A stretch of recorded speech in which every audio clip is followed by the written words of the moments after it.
Today on the Daily Transcendence, we're putting into perspective and giving insight on the themes around mythologies and biblical scriptures and showing their allegorical indications. With many sources to choose from, we'll present the original mystical context and how it was meant to show how much of it applies to our state of consciousness, psychology, and the movement of energy within the body and the universe. Let's envelop the true way of understanding these allegories and parables so we can apply the knowledge in our everyday lives and turn away from the limiting dogmas and stigmas that keep us tied to the mundane reality and false narratives instead of allowing us to freely release and dwell in the realms of the divine light. What's going on, everybody, and welcome to the Daily Transcendence podcast. I'm G.O.D. And I'm Ray. And we're your hosts. Take a journey with us into the realms of some of humanity's most inner thoughts and theories about what lies before us and beyond the other side. Take a step back with us from the day-to-day heavy burdens of this constant evolving life. From awakening the collective, astrology, the spiritual divine, holistic health, shamanism, and quantum theory, to the frequencies and vibrations of our universe, history, religion, numerology, and so much more. We spend countless hours researching to bring you the breakdown of information from some of the greatest minds in these fields and even our own experiences. We're here to challenge your thoughts so that you can reshape your own minds and beliefs into ones that better serve you. We hope you enjoy the discussions about the supernatural and the ancient knowledge that we have become so fond of, and we wish to share with you so that it may also help you on your quest in this human experience we're living. Let the transcendence begin. Godspeed and share on. Like and subscribe to the Daily Transcendence on Spotify, Apple Podcasts, and many more. To show support for the show, we ask you to join us on all social media platforms, including Facebook, Instagram, Twitter, Patreon, and YouTube. There you can find more content, updates on new episodes, and more personal interactions from both Gio and I.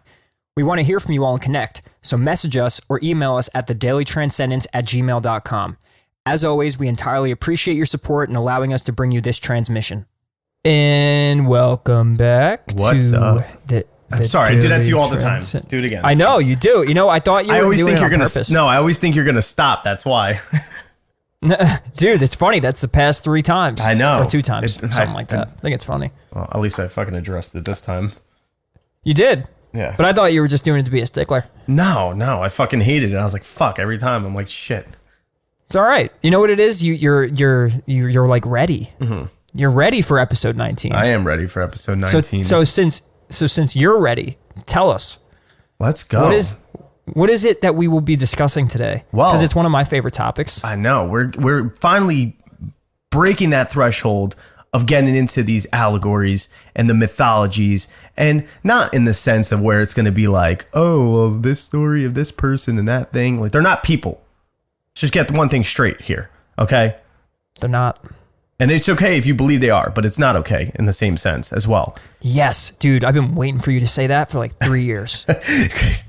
I'm with it now, yes. Ray. I'm with it. All right. I figured you'd come around. And you say it similarly too.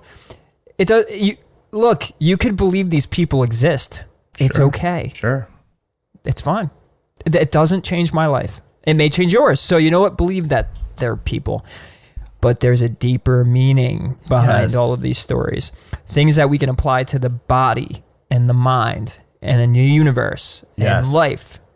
Right? Exactly. And I find that more valuable. Mm-hmm. You know? So, and that's what we're going to go into. We're going to go into how it is more valuable. It is more valuable to understand it from this aspect too, along with the fact that you want to, believe that Santa Claus is real. So let's define allegory. Okay? Yeah. Allegory is the expression by means of symbolic fictional figures and actions of truths of generalizations about human existence. Okay?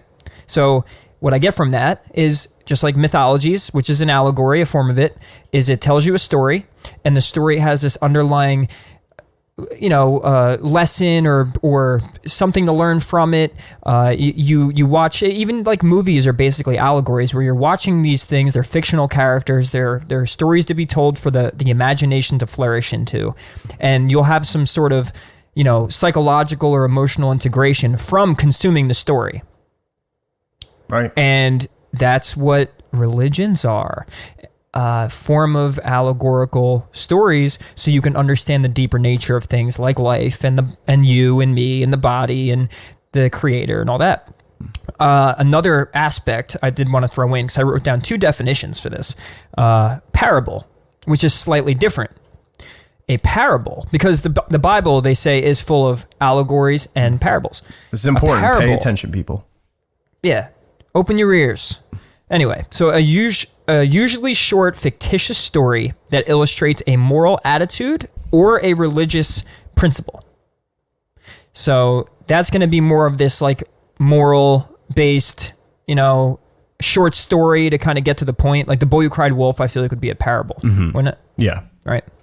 And then like the story of Zeus or the Odyssey or things like that, if you want to take that, or the story of Jesus Christ can be taken as an allegory. Yeah.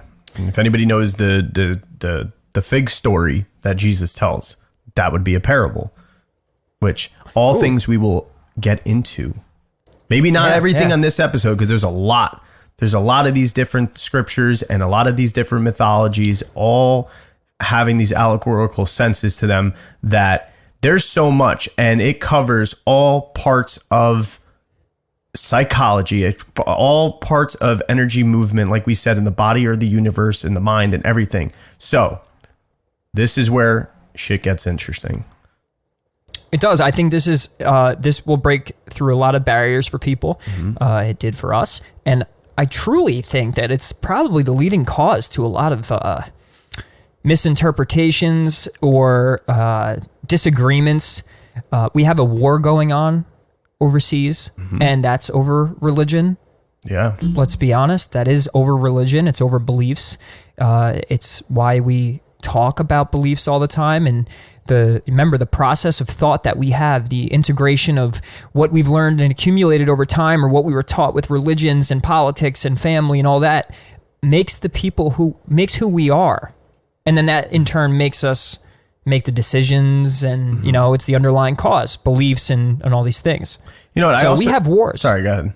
No. I was always going to say, we have wars going on overseas, and that's more than enough reason to finally get down to the point and break through this Maya, this illusion of having these literalists make everyone think that everything is so literal. Yeah. And and going off that, I feel like as time has moved on, maybe in some sort of sense, in its originality, there was more of a purity to it and a more of a clearer understanding of it in ways. But as time has moved on, we've strayed so far away from that point and so far away from its original context, to the point where we don't even think about is it saying this? Is it an allegory? We're not even thinking about that. We're sitting here just being like, that's the story. That's what it is. This is what it means as far as being a moral. It's not about just morals. That's the other thing. People think it's morals and values of, how to conduct yourself in life and stuff, even with the Bible. Yes, you can get that from it, but that's not all of what it's about. There is, and this is also the problem with passing down from generations to generations and translations. There is ways and specific ways the Bible has been written, and certain words that have been used, and certain combination of words that have been used, that really give the best type of mysticism in the book. And that has been changed over time. There's different types of versions of the Bible and translations that have changed that to simplify. You don't want, I think it is actually a bad idea to simplify the Bible in that way, because you're taking the purpose out of understanding the mysticism in it, because the mysticism is explaining that unknown thing that occurs in all of life. And it's taking it for you to understand it in a way that is applicable to you and to just daily routine as well. So it's more than just moral. Plus, it's fascinating, by the way, that a lot of these stories are written, and there's things encoded into these stories about, DNA, the 33 vertebrae in your spine, and parts of the brain and stuff like that, and even the functions of it. And that's, I think, what gets me. So it's kind of like what we were interested in with the Anunnaki story and all that, is like you go this far back and there was these technologies and there were certain structures built and there was certain knowledge. It's the same thing, and that actually ends up connecting to a lot of the later religions. We did discuss that a little bit, but it is more applicable to look at it this way and understand it deeply. And Gio and I both believe, and we'll say belief, even though there's a part of me that knows that, that this resonates too much for me to think that this is a misinterpretation on our end.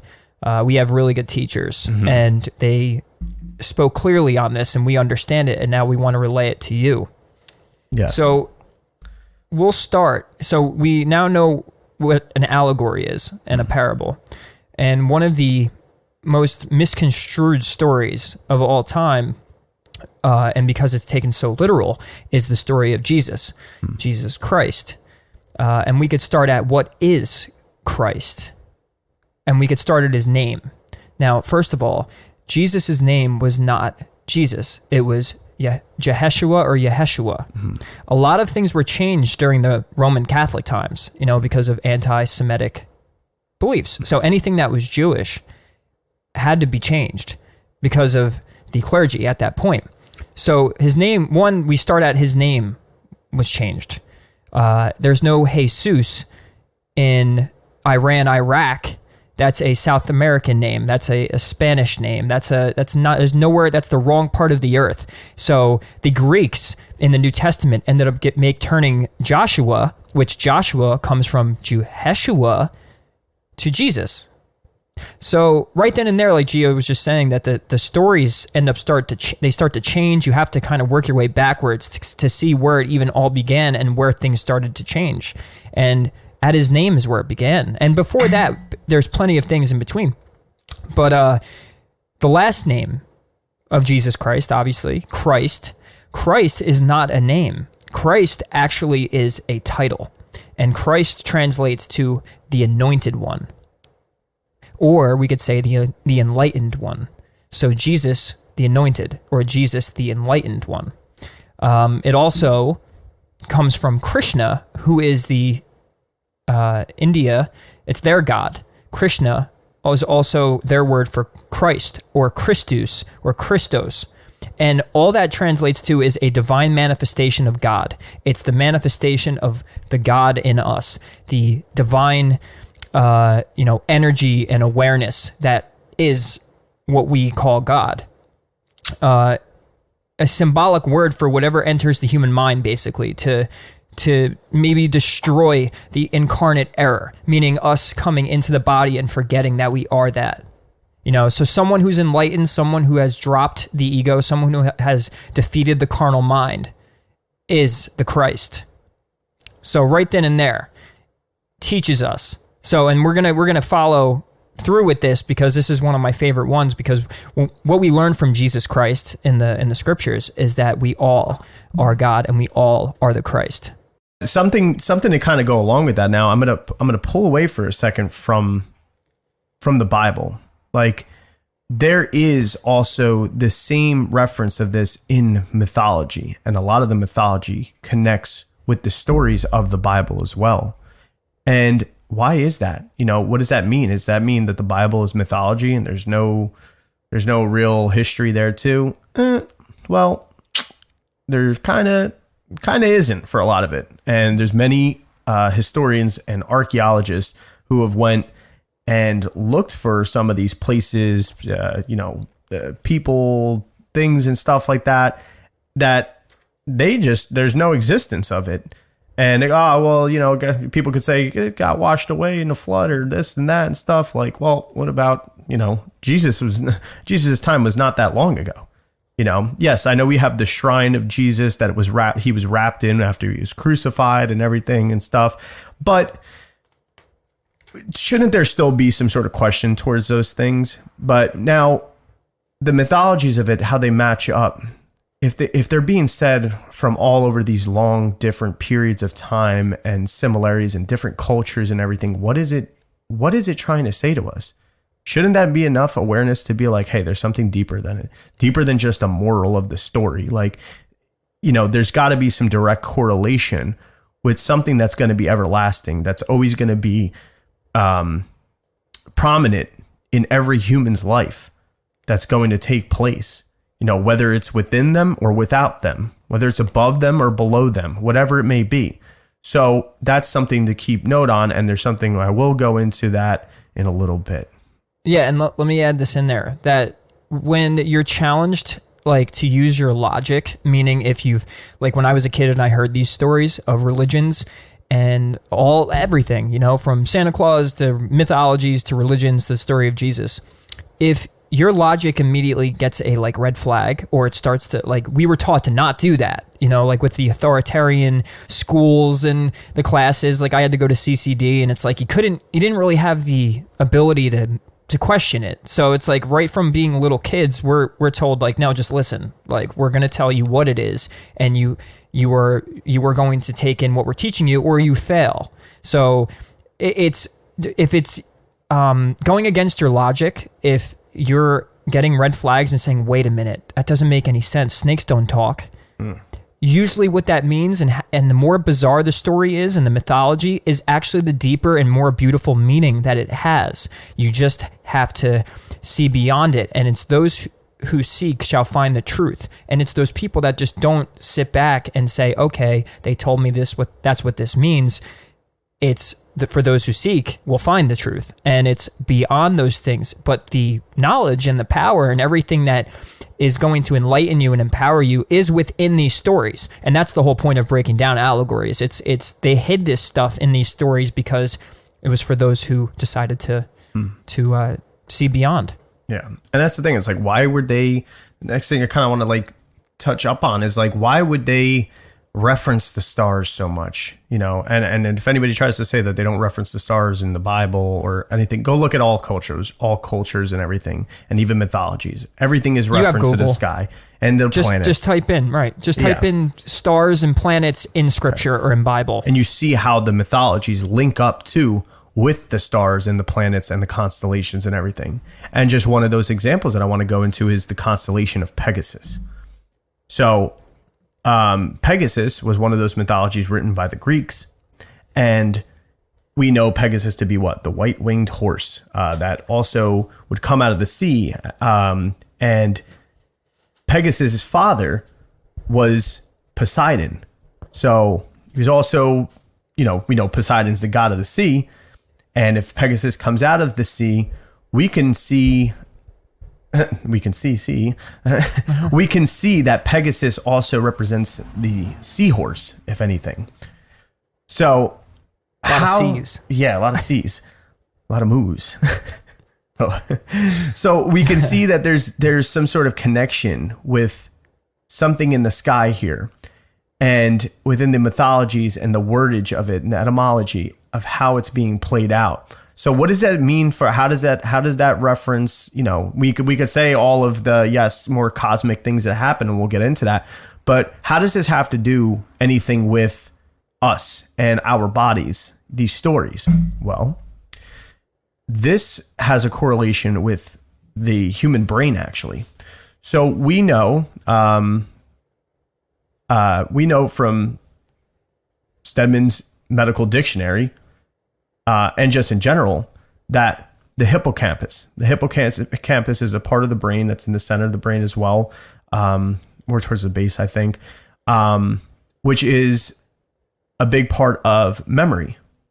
And it is also described in Stedman's medical dictionary as having this white eminence.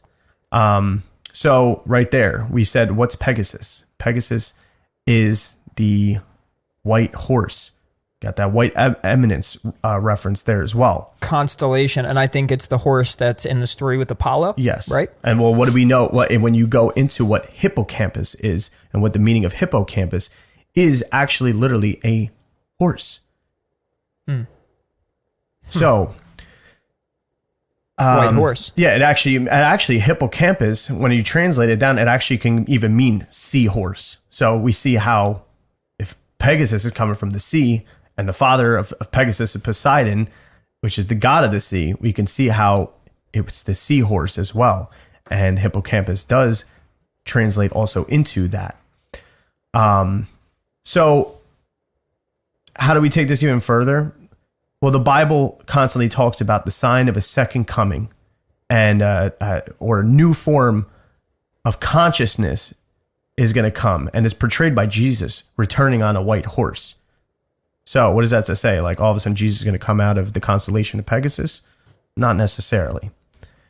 So would this mean that stimulation of memory in the brain would come from the electromagnetic field of Pegasus as far as universal, and also in the hippocampus? So that almost like the hippocampus is the gateway to the second coming, the new form of consciousness, not necessarily what everybody constantly thinks in the way that's portrayed and read surface level in the Bible as being like Jesus just going to come flying out of the sky, galloping his way through the clouds with this winged white horse. A lot of people do. Yeah, and they also think that with the rapture, they're gonna just float out of their cars. Like I think about this. Like, what happens to the people that are in like buildings and in cars that when the rapture comes and they're there to float up into the sky with Jesus, which most people probably think, at least old school, like. What happens? Well, you just hit the fucking ceiling? Like, well, did you ever? It doesn't make any sense. Did you ever see the Left Behind, like the original one with Kirk Cameron? I actually haven't. Well, he like in that, like they goes through the whole Revelations. It actually was a pretty good movie. But basically what would happen, all of a sudden people just started disappearing and their clothes were just left behind. That's it. It was just like boom. And then some people didn't. Everybody's freaking out. There's planes fucking, getting grounded and stuff like that. And kids missing, all like APB alerts and all these things going out. It's crazy stuff. So that's kind of funny you mentioned that. But apparently they just dissolve, but their clothes stay. Oh, right. So because I think in the story though it says that we'll meet him up in the sky. I think there are some people that had that image, of floating up into the sky to rapture, which we're dealing with the rapture as we speak. So. And listen, you can like it's not like a bad thing to sit there and have this imagery of it in a certain way and like that's that the too. Point, though. But yeah, that's what it is, to really be able to embody it. That's the point of the imagery of having this. It's to more so, though, when going deeper to understand it, is realizing that the realistic occurrence of just the effect on the mind, on the body, on the spirit itself. And spirit alone is just a word, but it's the word that's come up with for describing the very bizarre, like, life force that is just there. So, so we're saying now that if the hippocampus is in charge of memory in the brain, and with this white eminence that it's described with, we can see how Pegasus represents the hippocampus in the brain. And then also that there's an activation of Pegasus or the hippocampus that allows for this new form of consciousness to come in. So the code words for magnetism and activity in the universe, like, is what is being said here. Like, this is also what's occurring in the brain. And is this what the Bible talks about with Christ returning?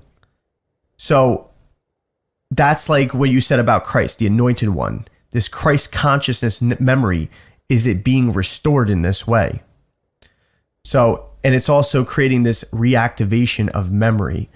And I think the memory that we're talking about being restored is just original memory of nature, of the actual occurrences. Yes, it's the ultimate knowing. Because we've seen many times in a lot of more of these sacred teachings and everything, how it is said that we went from a golden age and having this closer connection to the divine, and not being so much as we know ourselves in a physical form as well.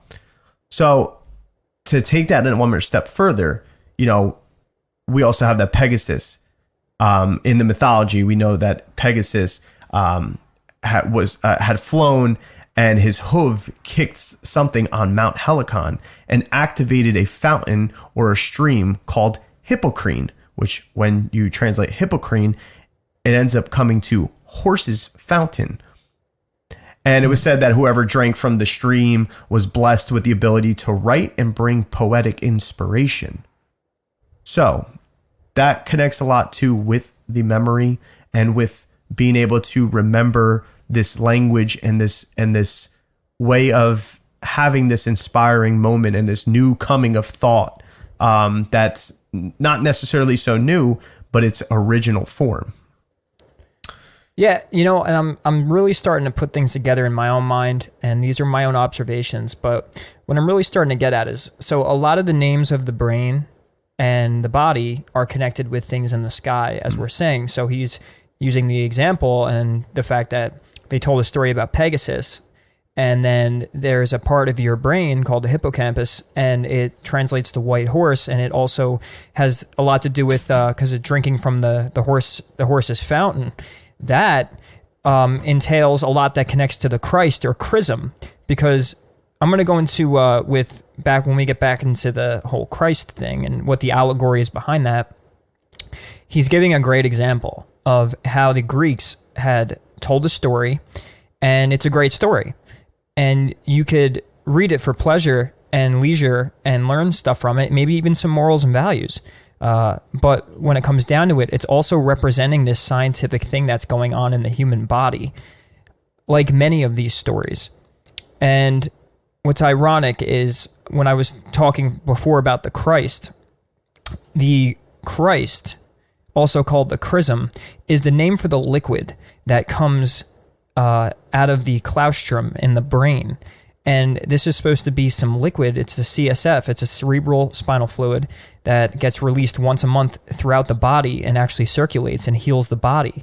So it's this healing fluid that comes from the top. And he mentions things like the horse's fountain traveling through the hippocampus. So here we go. We're learning these stories, and we have all these characters, and we have these certain things going on, and it's representing something symbolically that's going on in the mind and in the body. And this theory that I'm starting to put together is because all of these names correlate with each other, that the universe has these, we name these stars and we name these planets, and then we have them kind of intertwined with the things that are named in our body. I predict that everything that's going on up in the sky, and I'll say with the Pegasus story, I don't think you mentioned, that it's now visible. It wasn't visible for thousands of years, and that's why it's so important to talk about that. So all of a sudden, this horse is visible in the sky, and in the Bible it has said that Jesus would return on a white horse. Jesus being the Christ that I just named, meaning the healing aspect of the body, the healing fluid, what gets dropped into the solar plexus, which the Greeks called the chrism. So in your body, this process could happen that when you do certain things, like when you meditate and you get into certain states of mind, kind of like what the Buddhists and the monks and all that chase after is that enlightenment. Well, there's a liquid that gets released, and a healing process happens throughout the body. So if we compare that to the fact that we can see this thing in the sky named Pegasus, it's coming over and now in our line of sight. And with that, all of a sudden the earth starts to change. And it feels like, through all this chaos will come order. It will, I'm not the Illuminati, but with chaos will come order, meaning it's like we're going to be healed. That's what it's, that's the way I see it. So it's like we're in the big brain of God, or the universe. Like the universe is just this big brain, and what goes on up there is the same exact function that happens in the body. Yeah. So, and that's where it ties in. Mm-hmm. Yeah, absolutely. And you mentioned about the raising of the chrism and like coming up and how it relates to the fountain. Like that's the thing. The fountain is, we said you were blessed when you drank from the fountain in the mythology of it, that you were given the ability of like this inspirational writing or just knowledge in general. And for that, and to say that it flowed from the mountain. The mountain is the upper part, the higher realms, your brain, your head is up top. So there's that correlation there as well. And on this mountain, on Mount Helicon, there also was 9 muses that lived there with Apollo. Now, what is a muse? A muse, when you actually go into more of the etymology of muse, which they were like these mystical creatures as well, but they also had a part to play when it came to poetry and song and sound. It had a lot to do with words. Words we know are vibration, so it comes into a lot of that. And then also the etymology, when you go into muse, it actually goes into the means of, when you look deeper into it, the means of an art of meditation. So, and the root of the word of museum would be muse. And what do we know? And music, exactly. And you said word or sound, vibration. Yep, exactly. But what do we know if muse is part of the word museum? What do we know the museum to be? It's a place of memory that holds antiques and memory, right? Yeah, exactly. Yeah. So it is also said that the Muses were born out of an intercourse between Menomicene, which was the goddess of memory, and also with Zeus. So Zeus and Menomines, I can never say that name, Nemo. But yeah, so she was the goddess of memory.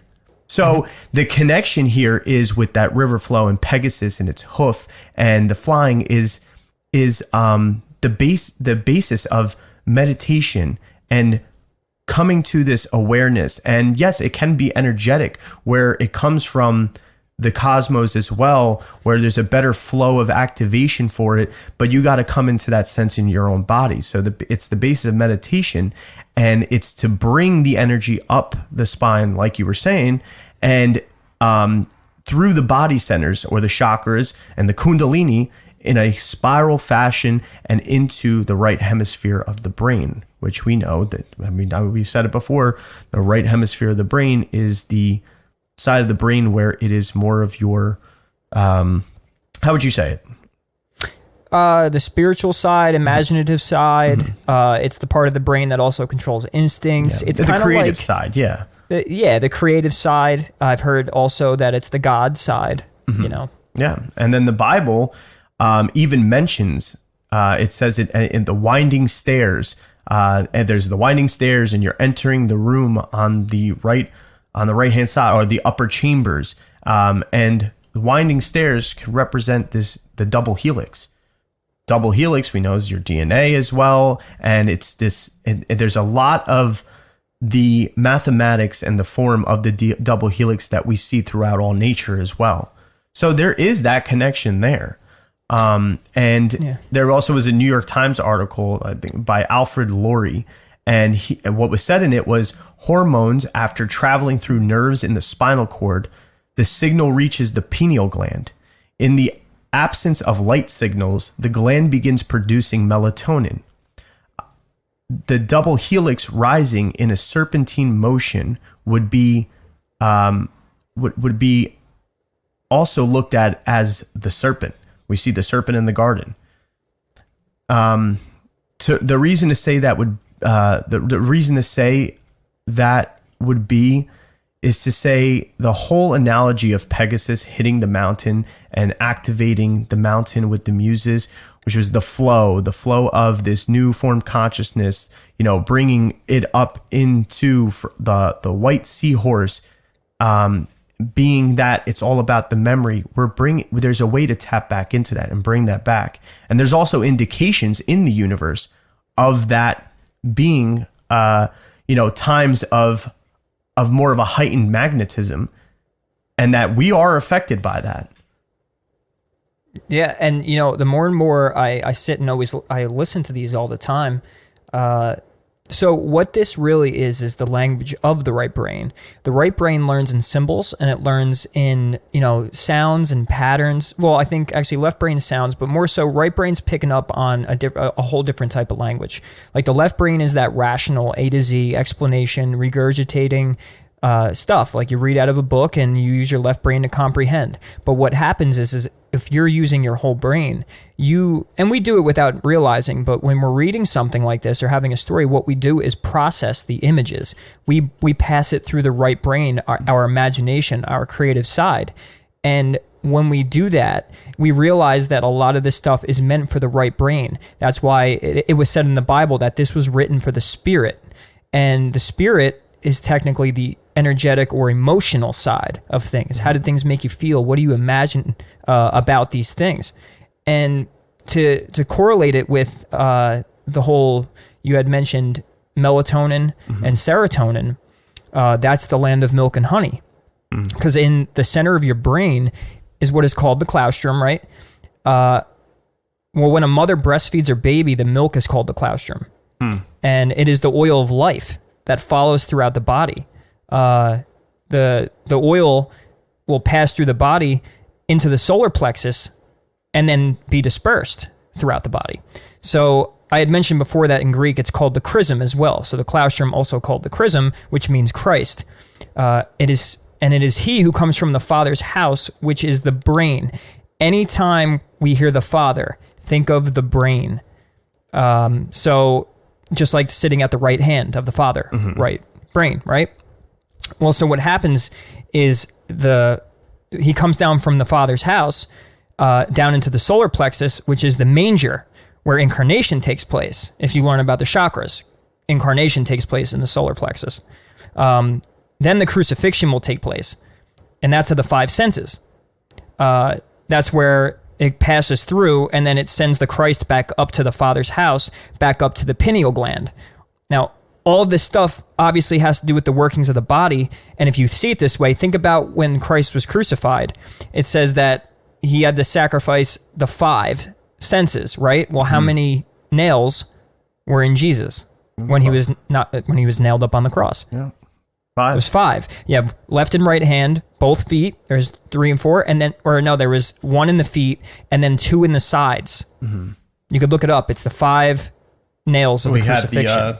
Had the spear jab under the rib to make sure he was dead.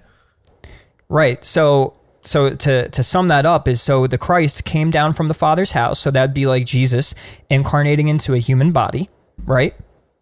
Into the virgin, which represents actually virgin consciousness. And then, so that would be in the body, coming from heaven into the body, into the manger, where the incarnation takes place. And then he has to be crucified. So he's crucified with the 5 senses.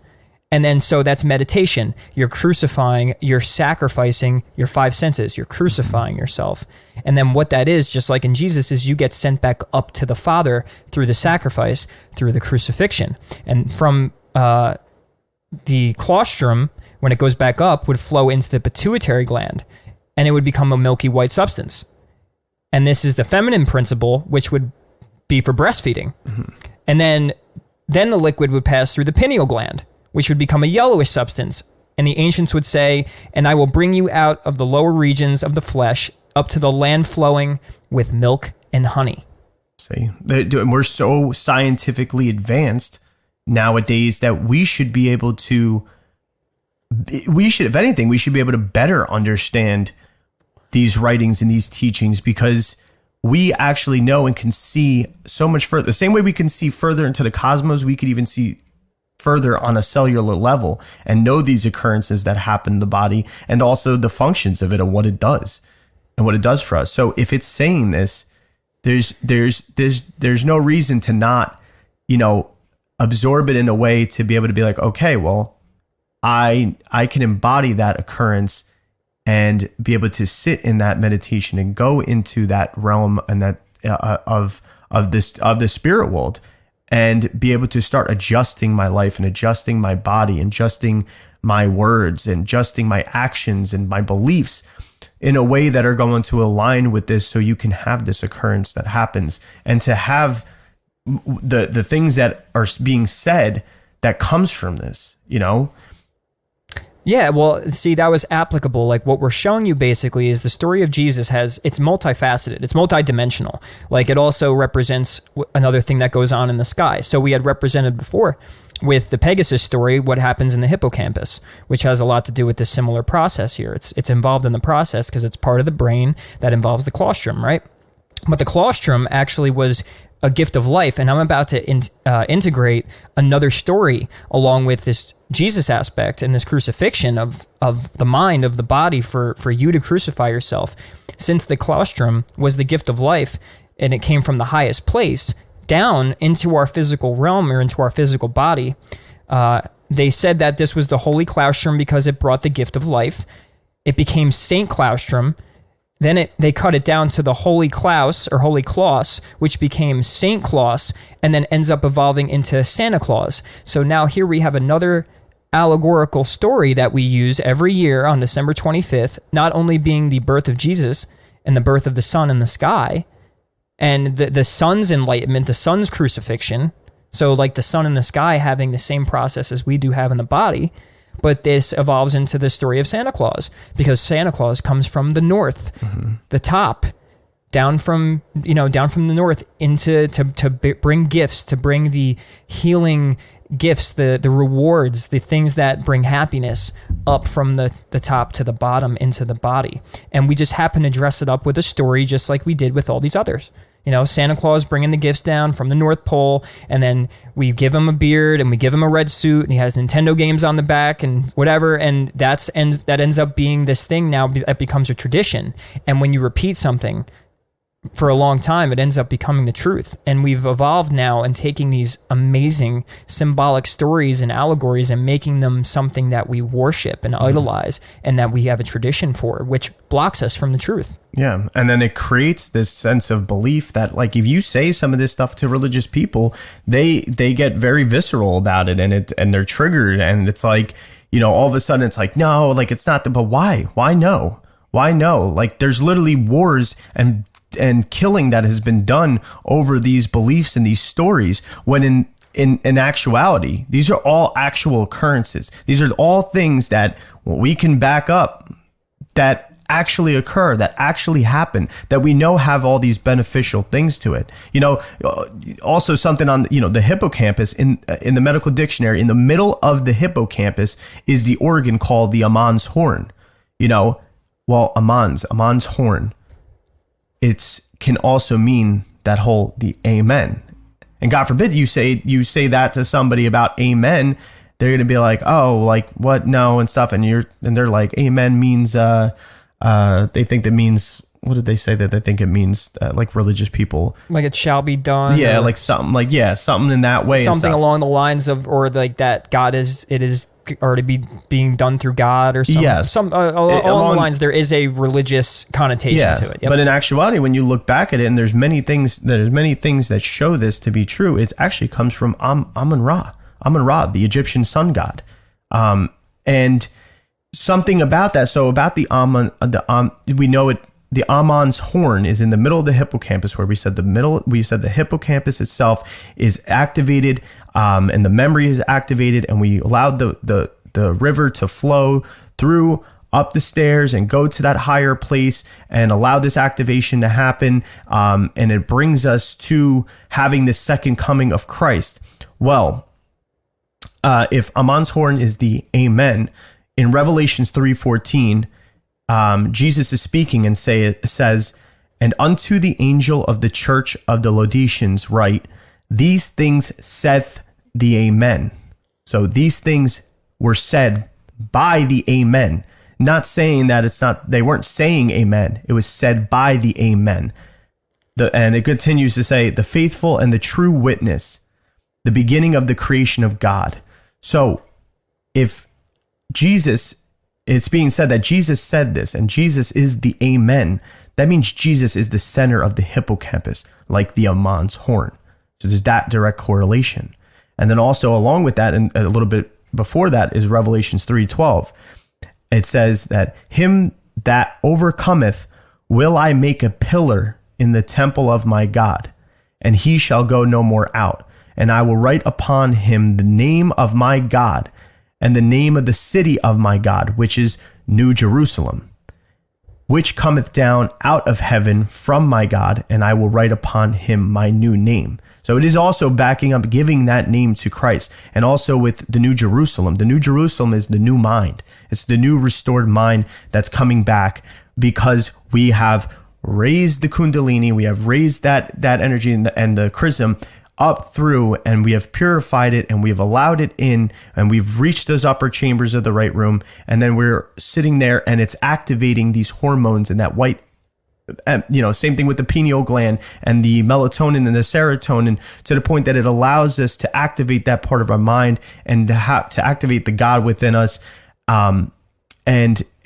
have that renewal sense and that second coming of life and that memory.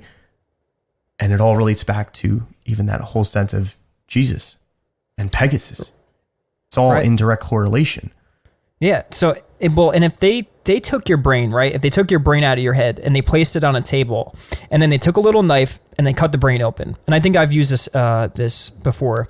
They won't find one idea or one thought.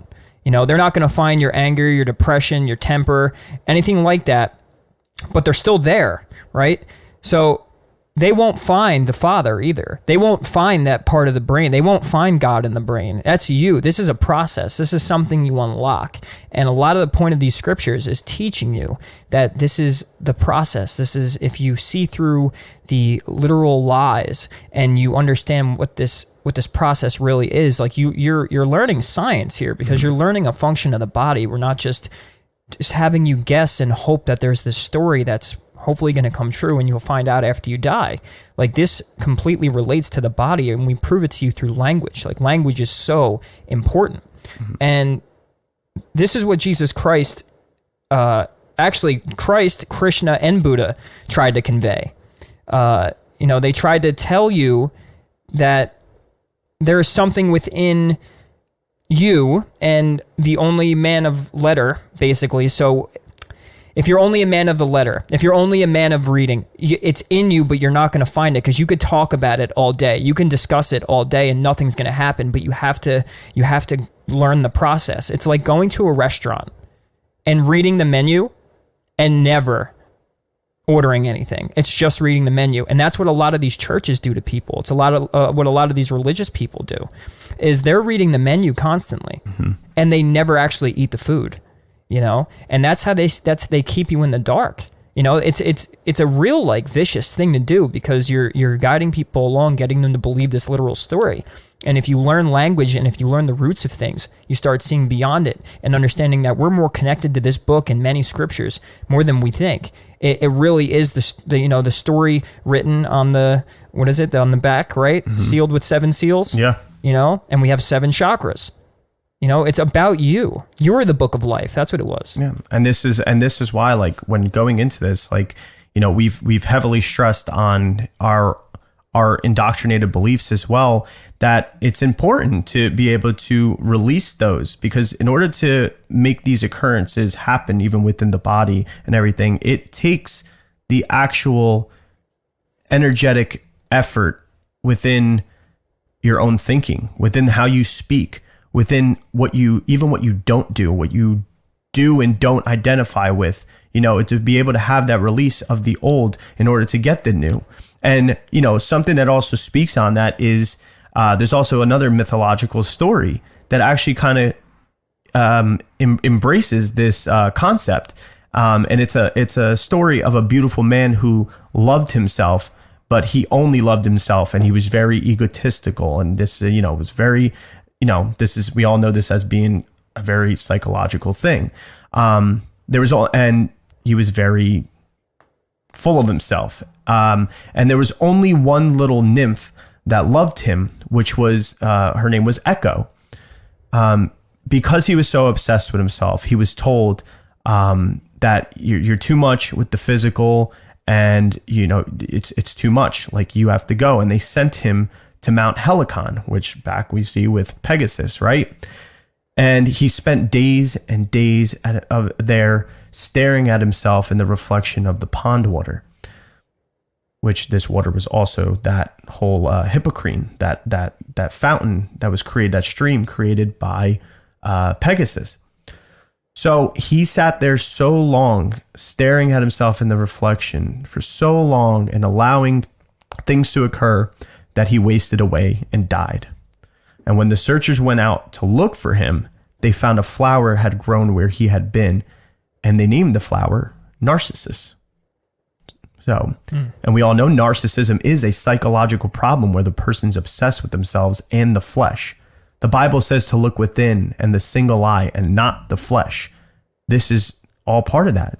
So what happened was he ascended up the spiral mountain to the place of memory and consciousness, and there he was transformed. Which was the negative part of him had passed away into what was new and beautiful.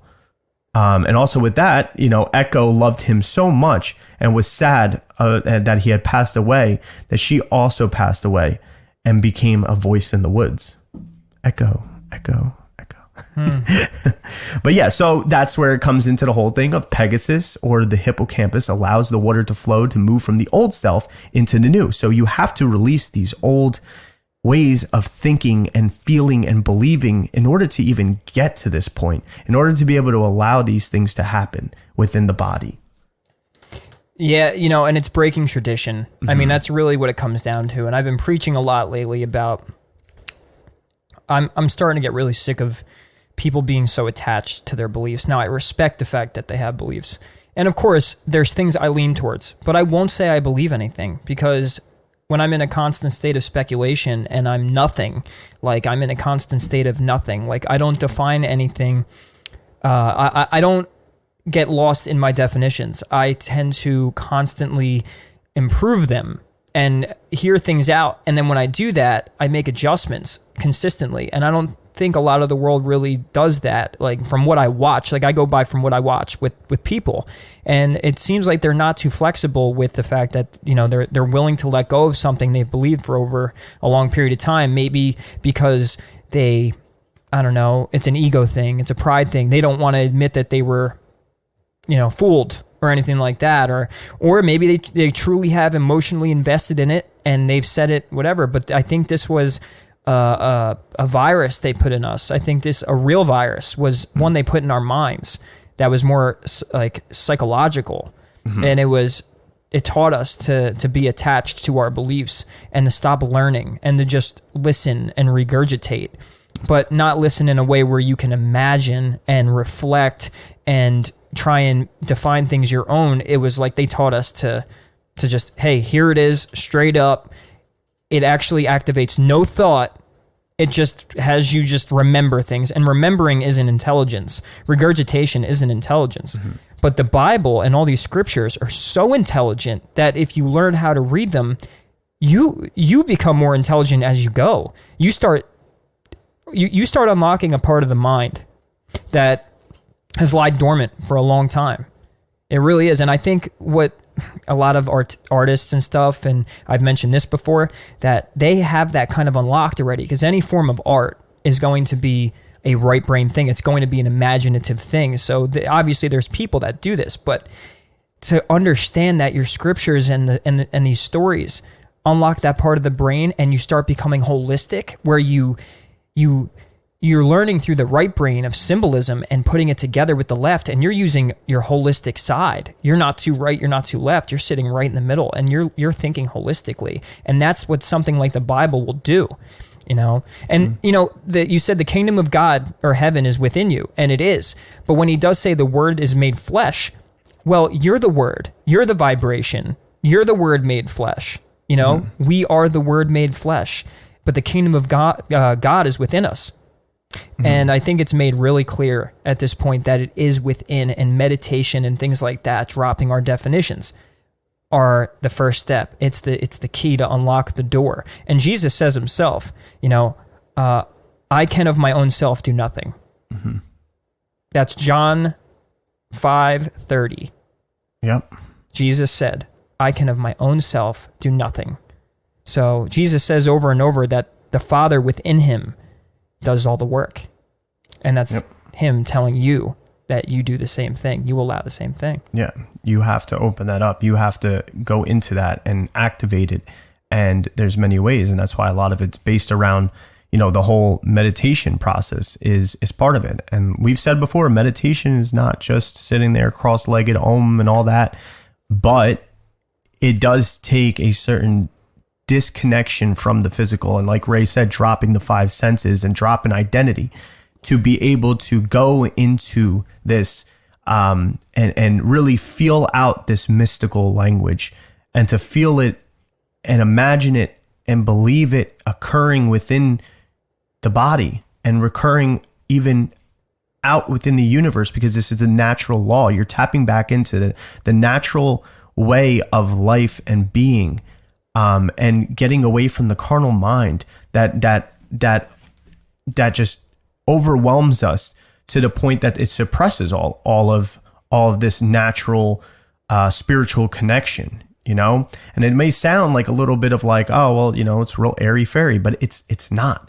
It's the language snakes of talk. Yeah, snakes talking sounds airy fairy. Exactly. Right? You know, it's all, you know what I mean? Like, so that's the thing. It's like the airy fairiness of it is also in an indoctrinated belief too. You know, we've been made to believe that these things are seemed too airy fairy and stuff. You know, yeah, maybe some people are with it, some people aren't. The same way some people are, you know, maybe a little bit too into it in just the non-religious spiritual side of community. There's some people that are too into it and they get hung up on the surface level of it without even realizing how it actually comes in. And same thing on the religious side.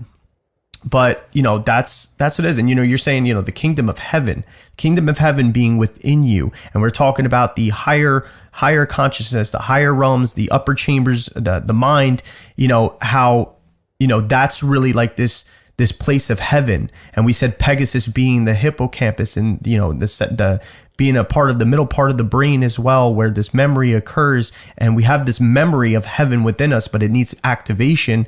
You know, Pegasus, the constellation, is actually right above, the constellation area of Aquarius, which we know that Aquarius is ruled by Uranus. And in the Greek mythologies, Uranus or Uranus is God, and it's the kingdom. It is heaven itself as well.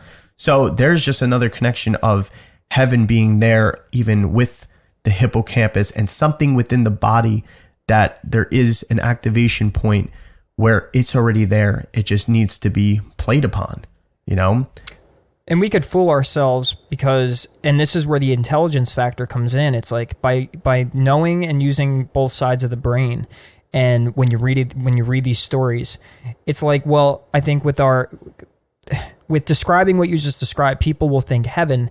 They still will correlate it, you know, naturally with this place that you go to, right? That this is an external place, and your mind's gonna, when you first hear this type of stuff, your mind's gonna battle it or gonna be confused. Like, wait a minute, so, you know, I see these stars in the sky, and now I see the horse, so that represents something in my brain, and that brings me to heaven? Like, what do you mean? You know, and I hear it in my head, like, because it's the way, even when I was first learning it, it's like, wait a minute, that doesn't make sense, heaven. But then when you realize that heaven is basically opening up a part of the mind that allows access to more of your spiritual or more genuine and authentic being. Like, you open up more of your own personality, the part you shut down years ago when you were put in an indoctrinated school, and they strengthened your left brain and shut down your right. They took out all the arts. They gave you boring literature. They didn't have you go into things that you gave a shit about, like that you'd want to use your imagination for. And when you look at the whole setup, it really is. It's indoctrination in the fact that, okay, we'll give you some imaginative stuff or some arts, but we're going to make it really shitty. Like, some schools, of course, were based on it and have that aspect, and it's really strong. But even just from where we're from, Gio, I mean, the arts were garbage. Yeah. You know, they weren't really that great. And any kid that, I mean, I'm a musician, right? I'm a musician, and I wanted to maybe join a class with music, and I tried it the first year. There was almost nobody in the class. The knowledge he was passing was not usable for myself and what I wanted to learn, and it was just boring, and there was no funds for it. Yeah, it was very limited. So the point being is from when we're children on and we're going through school, that part of our mind, unless we pick up an instrument or some sort of art or creativity. I mean, even sports can be somewhat of an art. You know, when you learn football and the angles and the routes, and I mean, that's an art. But like, we don't realize that we have to strengthen that part of the brain too. And then when it comes down to this knowledge, we're made not to be able to read the Bible and comprehend it. Like, you're going to be confused, but you have to learn what symbolism is and how far to go with certain stories. Like, once your logic starts running out, there's a deeper meaning. You've hit a wall. You now have to go deeper. Most people don't want to do that because the way we're conditioned, TikTok. But, 30-second clips and we're on to the next. And, you know, Tinder, we go bang somebody and then we're on to the next. And, you know, we get DoorDash and then we get our food and then we're on to the next day. What fast food crap should I try today? It's like we're conditioned. And it's like, no, we got to backtrack and we got to start taking our time and being patient and learn and using our imagination again and learning these things. And is it for an important reason? Absolutely. And I will tell you, abso-fucking-lutely, it is important. Yeah. And that conditioning also has its own physiological properties that occur within the brain and the body as well. And we all know that. I mean, you could find any study about that, about what chemicals, what hormones are being released from these quick stimulating things that, people, to hold people's attention spans and everything. And literally, it is the basis of social media, is the basis of everything that we see that is for consumerism. And it's just now, and because it's so much more around us constantly because of our phones, and it's always there in our hand, we are conditioning they don't even have to condition us anymore. We're conditioning ourselves now at this point because we fell into this loop. So it's like learning this stuff is what helps you stray and break from that, and to be able to go and yes, okay, maybe like you're saying, like the arts, like maybe they weren't so available to us, and it's different when we were younger because there were some of these things that we did not realize how to go out and search for them, and maybe a lot of those creative expressions to things to break open that side of the mind that we're talking about were not easily available. Where else are you going to get the answer from then? Where are you going to go? If you can't find anybody or thing teaching the right, whatever, it's like, where are you going to go? You have to go within. You have to go within and allow yourself to connect back to the original source and to bring back that memory so that you can open it up and know what to do and know how to be and feel and act and think. And this way you break yourself free from that. Yeah. And I mean, it's said so many times in the Bible that God's name is I am. The I am in you. I am that I am. Moses had said that. And why is God's name I am? Because think about what you say every day. I am this, I am that. And all that's really stating is God is the awareness inside of you. And a lot of people have fallen asleep and lost that awareness, and they're lost in their defining mind. They're lost in the definitions and the thoughts that were planted in that logical side. But when you pop open when you meditate and you let go of definitions, that's giving your brain the ability, without mentioning any liquids or hormones, it's just really on a psychological factor. You've now dropped everything that defines you, or that you at least think defines you. And when you open the right side, you have entered your emotions, you have entered your own imagination, and by accessing that, that's what the ancients called the spirit, the imagination, the awareness of self, and which is God, because we all have that I am in us. We all have God within us, that awareness, the fact that everything is aware. These so-called particles and all this stuff moves, it's aware, it's moving. This stuff's, I have speakers in front of me and it looks solid. That's moving. That's conscious. It might not be conscious like us. It's what makes us so special. We're self-aware, but this stuff's moving. It's somewhat aware to a point. So everything's alive. But the fact is we were gifted from our Creator the awareness, and that's the God in us.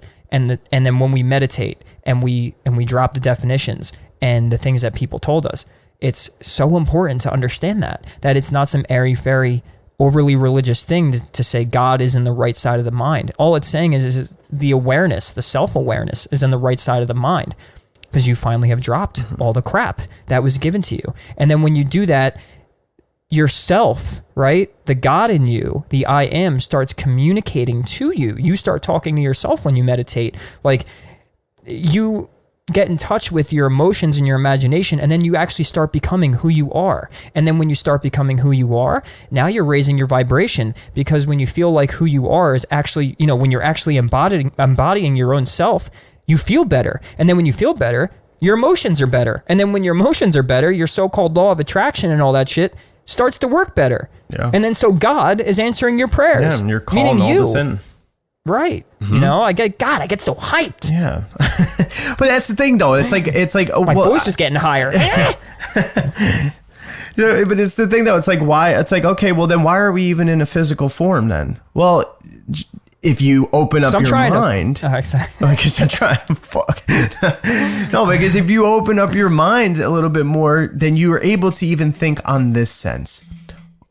we hear and we experience things about, different realms and, higher realms and lower realms.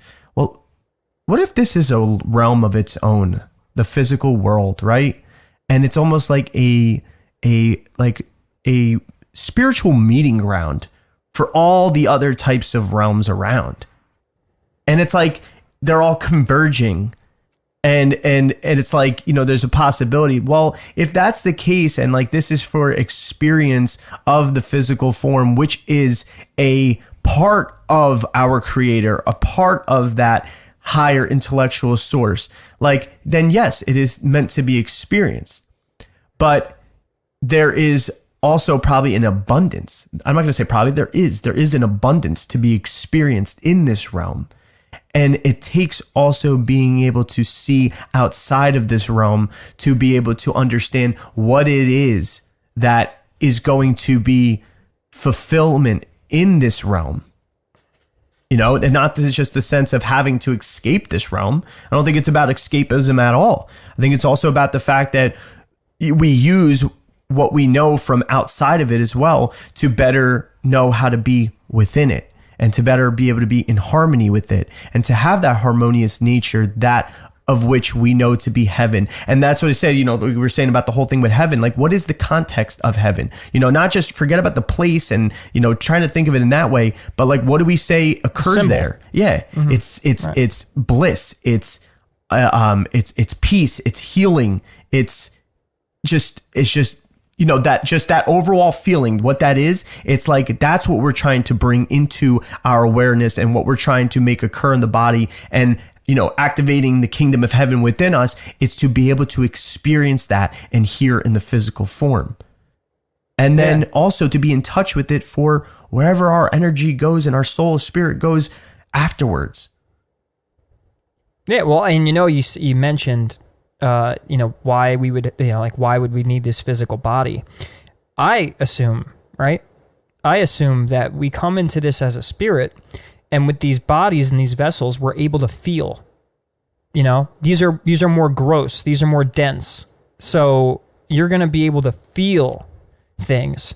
And so if we're made of light, if we're light beings, if we're vibrational and all that, and we come into this vessel so we could feel things and experience things with that taste and the touch and the hearing and all that, and that could in some way upgrade our spirit or our light body. Yeah. And that's the way I would see it, is you come to this place as a school ground to work on your vibrational, aura, your however it is. And of course, this is speculation and this is just an assumption of mine. But it sounds, if I were to somehow use my logical brain for this, is that's what would make sense. Yeah. Could it be random? Could this all be nonsense? I doubt it.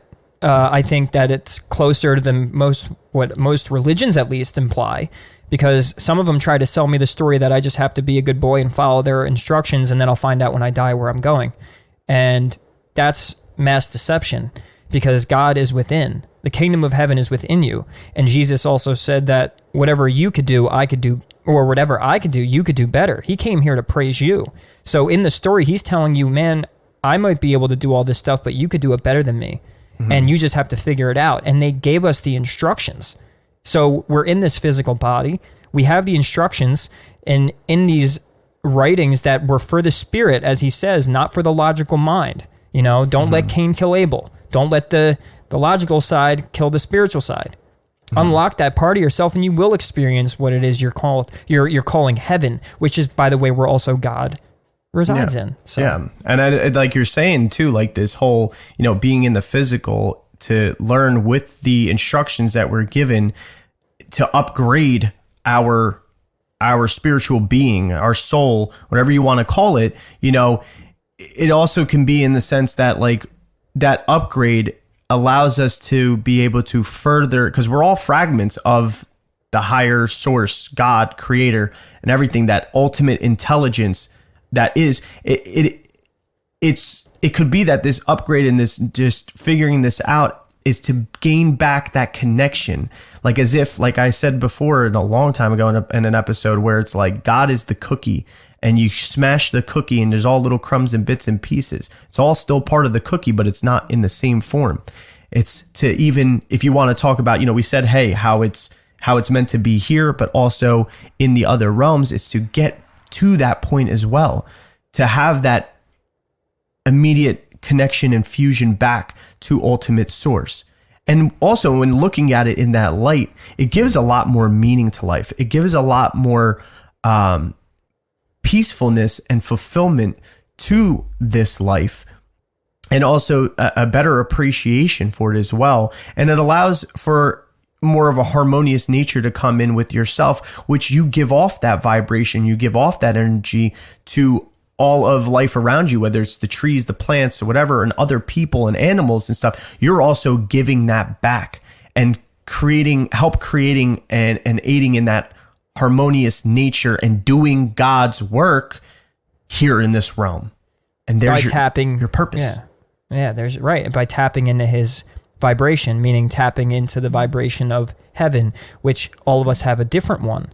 All of us have a different heaven when it comes to the state, what will bring us to that state of being and that state of mind. And that's our unique path. That's our purpose. Like, follow your excitement, follow what it is that you feel. Like, we were taught as men too, to shut off our feelings and to not follow that. And that it's not to be manly is to basically, I don't know, kind of be a dog and be a dick and go and be a high value man. Well, right. And this whole high value man thing, this new movement going on is like, I hate both sides, red pill, blue pill people. Like, I just, not the people, but I hate the concepts, because they talk about like being in your power and being like, these high value men. And it's like, yeah, but you cut off the feminine and the divinity and don't help whatsoever. It's still selfish.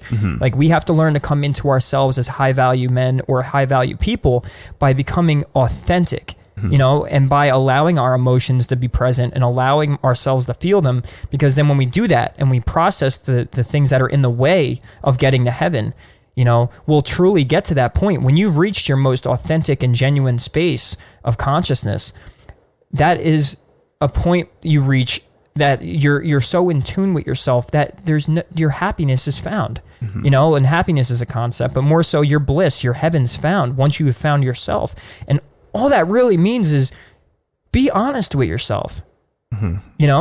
Find out who you really are. Take away all of the definitions of school, work, society, what they talk about, religion, with marriage, with all that. Drop it. Dude, drop it. You don't need to believe your story anymore. It's your story. You you create your own religion of life, Yeah. And by doing that, you find God, because it's a personal one-on-one relationship. So find yourself, because you and I are both God. You gotta make that journey. And when you're making that journey, like, in order to really get what we're saying from this too, you also kind of, when you're on that journey, you can't look back. You can't look back, because it will lead to all the things of doubt and all that stuff. And there's actually something in Greek mythology that even goes about this, because we know that we have all different parts of that make up our psychology, and all different types of characteristics as well that go with it. And we know that we have the 12 cranial nerves, right, which help in part of that. Well, in Greek mythology, there was the 9 Muses and the 3 Cyclops brothers, which is 12, right? And the 3 Cyclops brothers were the sons of Uranus and Gaia, the Earth and heaven, right? So one of the 9 Muses, the name was Calliope, which was the muse of epic poetry. Once again, think about that whole thing with poetry, words, that art, the right side of the brain, the creativity, the heavenly side, right? Creative energy, which sexual energy, because sexual energy creates a baby. Like, so that sexual energy, creative energy, all, yes, godly. Yeah. The Calliope, one of the muses, gave birth to a son named Orpheus. And the major stories about Orpheus are centered on his ability to charm all living things and even stones with his music. And in the mythology, because what I was saying before about, when you're on this journey, you don't want to look back, because it can create a downfall and a spiral loop. And it's like, you'll never get to this point of where you're trying to go. if you start looking back or you start trying to rely on old beliefs as well. But in the story, he attempts to retrieve his wife, Eurydice, from the underworld, and his death at the hands of the Maenads of Dionysus, who were tired of his mourning for his late wife, Eurydice. So he would literally play such not literally actually, but he would play such beautiful music on the lyre, which was the like a harp thing. And he said he needed to see Hades so that he can retrieve back his wife, Eurydice. And what he did was we know that Hades held the keys to the underworld. And what he did was he played on the lyre for Hades, and Hades was about it and was like, yo, dope music. Like, I'm gonna let you down there and get your girl. So he went down there to go get Eurydice. So he went down into the underworld, right? He went down into the lower parts of the mind to retrieve. And he got her. And he went back up the dark winding path. And why is it the dark winding path? Because, it is the lower self. And the Eurydice is the love, the love that we have suppressed, the beauty and all of that we have suppressed and that we need to let come out, right? So he got her and went up the dark winding path back to the sun, back to the higher realms. And at one point, as he was on his way, he turned back to check to see if she was still there behind him. And all of a sudden, she fell back down to the underworld for good. And the Bible also says, once you put your hand to the plow, don't look back. So what this is saying is that the winding dark pathway is the rise up the spiral, or the kundalini, to the higher consciousness state, and you're to maintain it and not look back on your old beliefs, old religion, old traditions, old nationalities, and family beliefs, because once you do, it'll send you right back and you'll start to doubt and think of the old and start to question. And the spirit of yours, which is Eurydice, which you are bringing up out of the dark place, which is the lower concepts of the reptilian mind, it is then the flesh that will fall back once you look back to the old. That's in there as well. There's so many of these things to find from the mythologies, and they're not just these stories. And that is a little bit moral based if you want to think about it, but it's also along with the other things that we've explained and that we're going to explain, you see how these are things that you can really work on within yourself as well.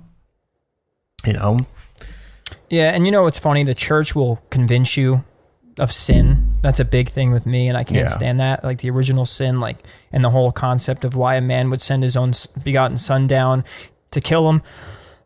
Like the guy made the story up and he made the world up, and he's like, all right, so I made this all up and now I'm going to create this thing to go down and you're going to suffer. And the whole story always to me made absolutely no sense, which would lead to seeking the truth.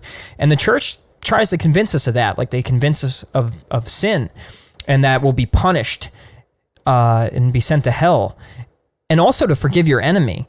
But where the irony sits with that is your supposed God will send you to burn in a fiery hell, fry you to death in a place with people with pitchforks, and and turn you over and stick you with things, and it's forever. And forgive our enemies? Yeah. It's contradictory. So it's contradictory completely. So instead of completely denying it, it's like, dude, this book has lasted 3,000 years. Like, instead of denying that and saying, wait, right, so that contradicts, it makes no sense, fuck all this, I'm done with it. When you see it from the allegorical sense and you start kind of like figuring out the parables and the stories, you start seeing these things that are absolutely true, but it's just not literal. So if we can get past that and get past our traditions and past our programming, then we have a lot of work to do, because there's a lot of things to figure out within these stories. And to give you a reason why is because it's going to, if I told you that it's going to lead you to your happiness and to your bliss, and it's going to have you figure yourself out and get more in touch and connected with life and other people, yeah, that's more than enough reason. And I'm not trying to sell you anything. I ain't no clergy asking you to stick $5 in my basket. May peace be with you. and fuck you too. You know? Yeah. Yeah. Listen, you want to see, you want to say a little something to get a Catholic going, back to the whole Muse thing, there's the source of the damn problem. Yeah. You go back to the Muse thing, like there's the one Muse that was polyhymnia. Polyhymnia was the muse of sacred song. And it's just and poetry as well. But if you drop the whole poly and the IA at the end and stuff, you get hymn. That's where you get Bible hymns. Bible hymns, what are they? They're sacred songs and poetry. Tell that to a Christian, I bet you they'll start losing their shit. I mean, well, more so say it to a Catholic, they'll start losing their shit. But I just think that's a little funny thing. But, and there's the other muse, Urania, which was the muse of astronomy, which... Uranus rules astrology. And there you go. And Uranus also means, we said heaven and God and stuff, but it also means son of man. So that's God in the flesh. So that's how you also see how it comes back to that the kingdom of heaven is within us, that we are flesh and that's God. And like God is there within us and we need to release it. But back to also another part of the mythological part when you were talking about Kronos is, we said how there's the 12, the 12 cranial nerves. Another thing that goes along with that in this concept is the 12 titans. And they were said to be responsible for, part of creation. And the very first titan, we think like, who is the first titan? And titan doesn't necessarily mean just this giant or whatever, but like the very first titan on earth, so to say. Which were like the human creation form. Aaron Yeager. Yeah, Aaron Yeager. But you could think... Do you know who that is? No, who's Aaron Yeager? Attack on Titan. Oh, okay. Oh, wow. Had to do it. Yeah. Oh, it's that dude is so... You're right about that, though. There's a lot of that. After going into the mythology of all this shit, like, I definitely see that with the walls and everything and stuff, too. It's all in there. I'd be we eventually I think we'll take shows like that and translate it. I would love to make modern day, and I heard a lot of people mention that Star Wars was a channeled new Bible, like dark side, Darth Vader being Satan, yep, Luke Skywalker being the son, yep, right, of Kronos, or Jupiter being the son of Kronos. Exactly. So anyway, so and you got the Death Star and all that. Yep. So we, when anybody would look at it, the original first Titan, a lot of people would think that it was Adam, from Adam and Eve, because, he's the first, person on earth, all that stuff. But actually, the very first Titan was Chaos, who was before Adam. And out of Chaos came Gaia, which is Mother Earth, which is creation. So that's that whole... order out of chaos thing that stems back. It does stem with, you said Gaia, it stems with the whole Anunnaki, the planet crashes into Gaia. Tiamat and Marduk. Tiamat, right. Yep. Makes and sense. it's just this is why that was the whole point of bringing that up, is to allow this imagination to flow and to bring these connections all together and see that if the ancients are talking about this and making such an importance about all this stuff, why are we sitting there skimming over it and not going into the shit and sitting there and being like, holy shit, wait a minute, there's something more to be said than a fucking story. It's annoying. Yeah, well, and to sit back and wait. Right. No, it's right, dude. The passion has always been there with me. Like, it's to the point with, like, I look at people, I look at the world and I go, man, how was The Walking Dead really like a precursor or like predictive programming to see that people don't think anymore and they don't see this? Like, I saw it back at these stories made it thousands of years. These people built megalithic structures. These people wrote all these, they figured out all these technologies, made cuneiform tablets, and they had this story carry on thousands and thousands of years. All these beautiful temples and everything, and this encoded knowledge with things talking about DNA and neurons and quantum physics and things like that, and the Maya.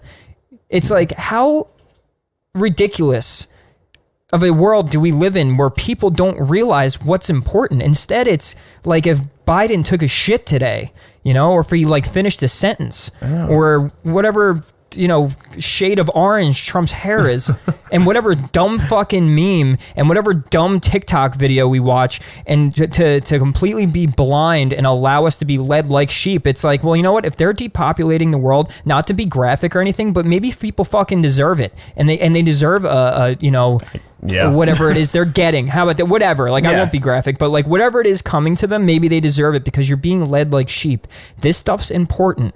Your show that's on air right now, the media, which by the way, media, Medea, is the goddess of illusion from Greek mythology. Medea. So ironically, there's some more etymology and wordplay for you. And yes, that's how it really is done. Hide things where? In plain sight. Medea. Open your fucking eyes. Yeah. God that whole damn it. Medea thing, media, in connection with Neptune and astrology and everything. And it's like, oh, well, who gives a shit about astrology? Astrology goes back, when you go back to the real astrology and the tradition of it and stuff, it is part of that ancient culture, the ancient language of this whole description of life and the translation of creation and everything. So all this stuff is still in awareness. There's things that are in awareness that are still unanswered. And you may never find the true definitive, like boop, bing, bang, that's the answer and stuff like that too. But the answer doesn't come from something. You could dig as much as you want into information and all that and stuff. But the true information, the true message needs to come from the divine, and the divine has to occur. And that message is only going to be intercepted with you when you do it from within. You can go and find as much as you want, and it can help in the activation, and this planet can move into this one and stuff like that in the outer sense of the universe, which can cause this magnetism to happen and the energy to flow and to be in that current so you can get into it. But no matter what, it's got to happen within you. It's got to happen within your own mind and with your own heart. And I said it before and I'll say it again. It was not man before the mind. It was mind before the man. There was an ultimate mind. There's an ultimate mind still to this day that occurred first. That's the Big Bang if you want to look at it that way. And it was a thought and a spark in synapses, and it occurred, and it was the eyes opening and seeing everything happen all at once. The mind comes first. So therefore, it goes back to the mind. The originality is back in the mind. So let him have it. Yeah. Preach. Sorry, it's just once even myself, like I get mad at myself too at sometimes that I was like, damn, I'm like, I always knew there was a feeling, but you know what it was? I didn't tap into it. I looked everywhere else besides looking within myself to be able to truly get the feelings and the message that needed to come across, to be like, oh, wow, like that makes sense. Oh my God, it's that simple. Holy shit, I need to stop complicating my life. I need to stop fucking being certain ways. I need to stop thinking or feeling and believing these things. It didn't come until I allowed it to fucking dig within myself.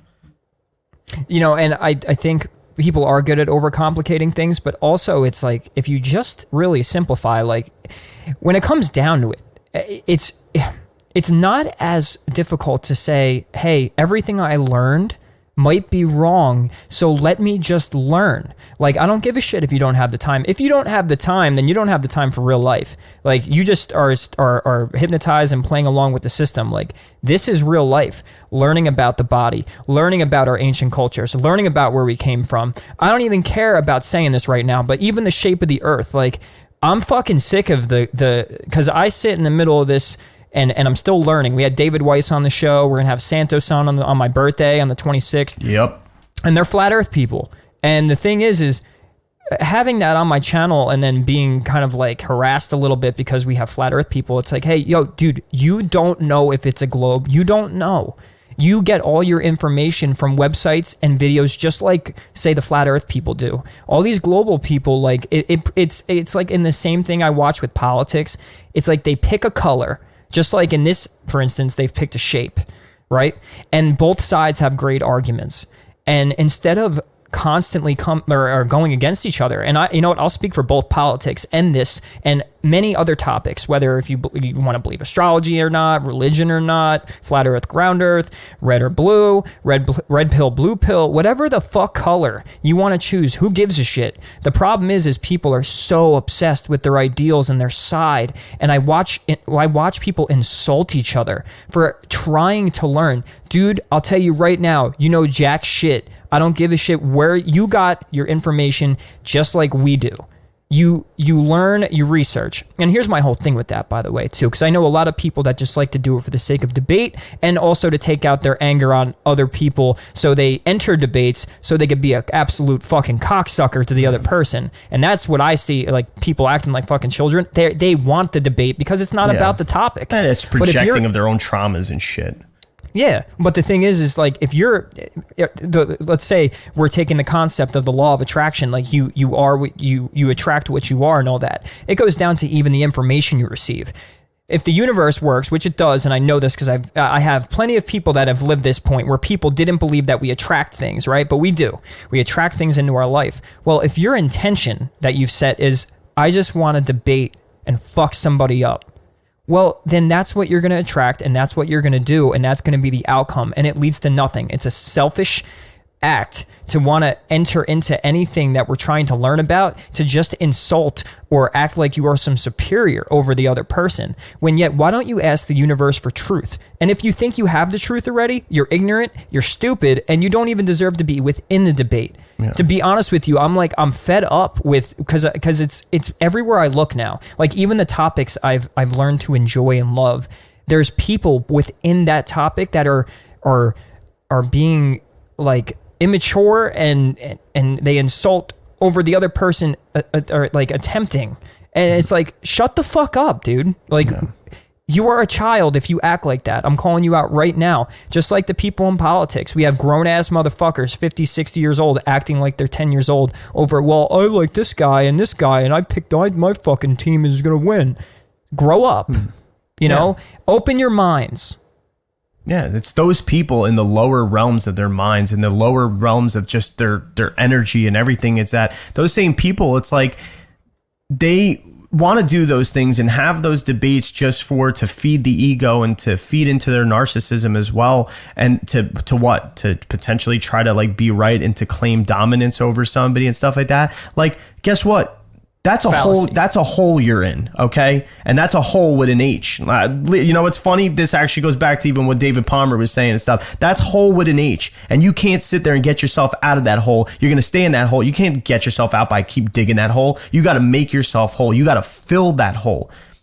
And how are you going to fill that hole? You're not going to fill it by that's empty. That's not wholesome to be able to do that. And you're also not doing the work. You're not sitting there being, and some of these people that do those things that you're saying, right, claim this to be light workers. And it's like on all sorts of topics and platforms or whatever, and like even spiritual people, whatever, and even religious people too, they claim to be these holy people or religious or spiritual or light worker type people. And they're doing these things. And it's like, what are you actually doing to benefit the community and help wake people up and to better bring together that harmony and stuff like that? You're not spitting truth. You're sitting there spitting your projected emotions behind something that's not even of the point of what's being argued or anything. You're just using something of within you to create some sort of power dominance over somebody, and it's not in harmony with nature. It's not in harmony with the universe. What is that doing? What is that doing for yourself? And the rest of everybody else. It's not doing anybody any good, including yourself. One, you're making yourself look like a cuck piece of shit. That's what you're doing. You're making yourself look like a child. And the thing is I'm tired of children. I've been surrounded by children my whole life. I don't care what age. I look at children or people, like I see them as children with their mindset and their actions and how they talk to people and how they treat people. And it's the normal things that, I didn't need no special training as a kid to understand what being a good person or being good to people is. And the problem is we live in such a fucking retarded society that people don't know how to do that. They don't know how to be a normal, good person. Allow people to venture into what it is they want to believe in or what they're studying. You don't know what they're going to find. Don't judge them for it. Don't tell them they're wrong for doing it. If you're not a flat earth person, then get the fuck off the page. They are on that page because they want to travel into that realm and see, because you don't even know if it's true or not. So if you want to say, well, they're dumb as fuck because it's just dumb, like it's a globe. It's like, dude, you got your information the same way. And yes, okay, you want to trust your scientists and everything and all these universities and stuff. Yeah, guess who funds those places? Guess where that information had to come from somewhere. And if there wasn't experiments and things done on the opposing side, if the flat earth people had jack shit and they were going by straight beliefs, like religion does, going by straight beliefs, then I would say, dude, you are actually in the right, and maybe be a little nicer about it. Stop being such an asshole. But okay, you're right to tell them that. You are moronic for thinking that. Mm-hmm. You know, if anything, I find it more moronic to believe in a guy that's living up in the fucking sky and that some dude's gonna come back and save us and all that, opposed to believing the Earth's flat. At least I have things that I could show you. You can't show me anything other than scripture to tell me that. So when it comes down to it, the judgment needs to stop.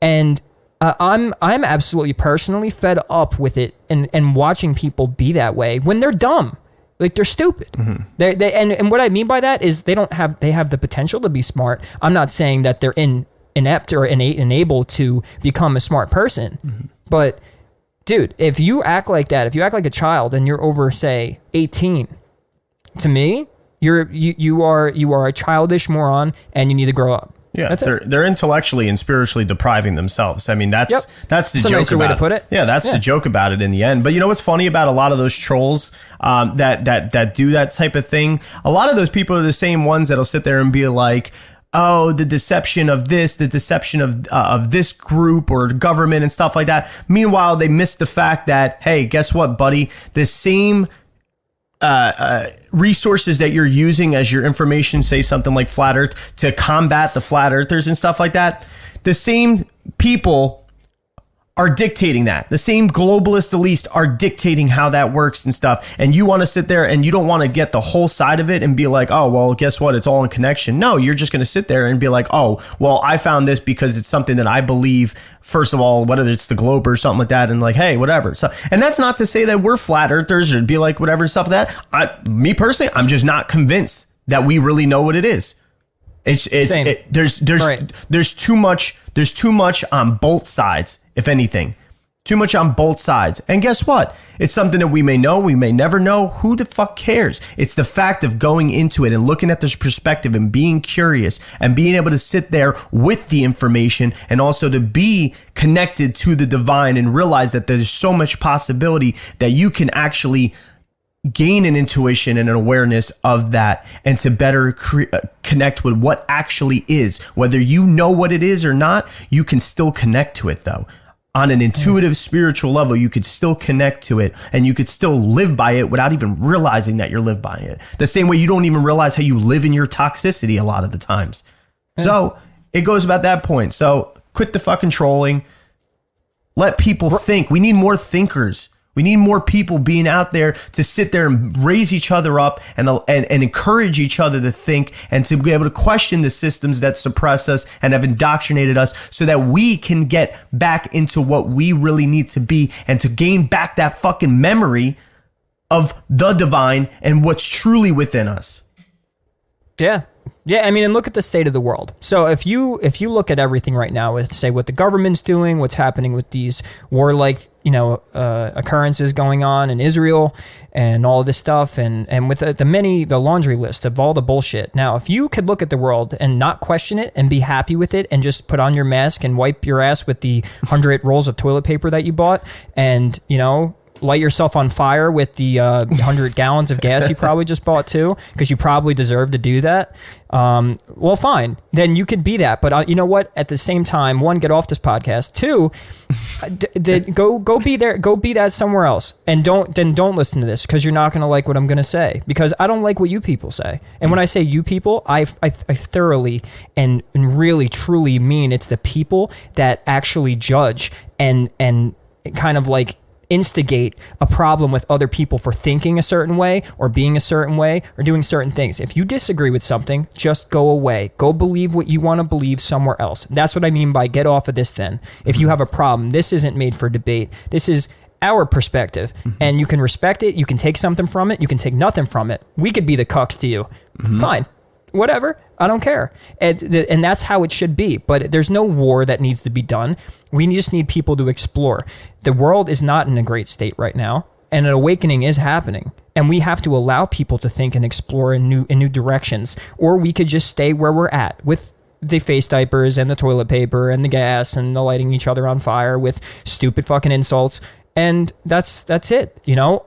But we're going to go deeper, and we're going to change. We hope to have an impact on our listeners and ourselves as we go along, being the speculators, being the mediators. We don't believe anything. It's all about just learning, talking, discussing, no bullshit, no trolling, and that's it. You know, growing up. That's what it is. Yeah, I could hear the other people on the other side of this listen, be like, oh, well, the way you're going about it is not spiritual, and it's not really love and light and stuff like that. Why? It's protective. It's protective energy. It's nurturing of people being able to have. I want other people to have the same right to be able to speak up and to be heard about what they're interested in or what they're trying to bring awareness to without the bashing and the bringing down of stuff like that. And it may seem like we're bashing certain people, but it's only in the fact that it's like, these are the people that also need to be called out, and to sit there and realize that, hey, you have some real unhealed trauma and work to do, and you are the last person right now to be sitting here and telling somebody else how they should think, how they should feel, how they should believe, and how they should conduct themselves when you have not done the work yourself. So how can you point out the speck in your brother's eye without noticing the stone in your own first? That's in the Bible as well. So that's the whole point of that. And just to kind of finish it off where I was going before this was that whole thing with it's psychological. And we're talking about that there's psychological dementia going on with all of this. But, we had said about the 12 Titans and chaos comes from Gaia, which is from creation, and there's order out of chaos. And Gaia gave birth without intercourse at all to Uranus. So it's its own primordial force. It's its own bringing of about through just the emergence of the cosmos, I guess you could say as well. And if you look at the New Testament in Greek, Jesus says the kingdom of heaven is at hand. And the word for heaven in Greek is Uranus or Oronus, or Uranus, like I said earlier. So then Uranus and Gaia had intercourse and gave birth to Kronos. Like we said, intercourse can just be that convergence of energy as well, coming together. And Kronos, we know Kronos to be Saturn, and we know Saturn to be Satan, like we said. So Kronos marries Rhea and had kids, but Kronos was afraid of the kids overthrowing his kingdom, so he ate them. And Rhea was about to give birth to Zeus. And she gave, and just to keep Zeus from being eaten by Kronos, because Kronos was so threatened by his kids of overthrowing his kingdom, she gave him a swaddled, a stone that was swaddled in linen, and gave it to Kronos, and he ate it. And while she took the baby, while he ate it, she took the baby Zeus to hide in a cave off the Isle of Crete and hid the child until danger had passed. What we see with this is that the origin of the story of the evil king who is threatened by a child god to be a child god to be, so that they killed the children so that they prevent an overthrow. Does that sound familiar?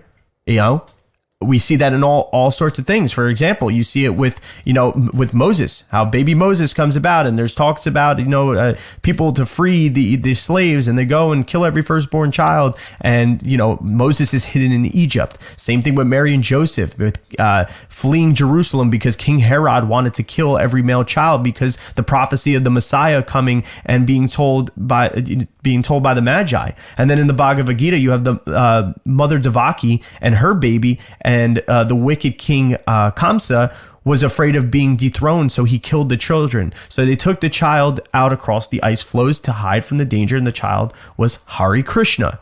All the same stories. And it also is not just about the fact of being about the literal story or the overthrowing of the king and stuff, but it also goes down to the fact of there is that energy we see out in the world. There is a power hold. There is an authoritarianism as we speak of this hold onto these beliefs and these ways of life, to the point that these more negative energies and powers of the world and people, even like we're talking about these same people, the trolls, that are so threatened by their way of thinking, their way of belief that is so disconnected from the divine that they're willing to go to the extremes. So all these tribes and religions have the same story, speaking of the divination that occurs within our minds and hearts and our psychology.